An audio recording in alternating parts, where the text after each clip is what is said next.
যমুনার পানি কমে জামালপুরের মাদারগঞ্জের পাকরুল এলাকার ৩ কিলোমিটার এলাকা জুড়ে ব্যাপক ভাঙন শুরু হয়েছে। গেল ১.৫ মাসে প্রায় ৩ শতাধিক বসতভিটা ও অসংখ্য ফসলি জমি নদী গর্ভে বিলীন হয়েছে। বিস্তারিত জানিয়েছেন জুয়েল রানা।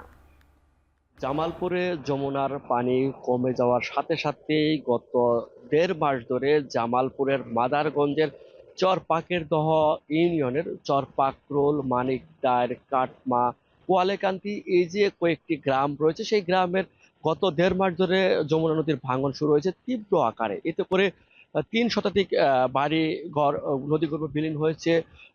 শত শত বিঘা জমি, ফসলি জমি নদীগর্ভে বিলীন হয়েছে। এতে করে দিশেহারা হয়ে পড়েছে নদী তীরবর্তী মানুষগুলো।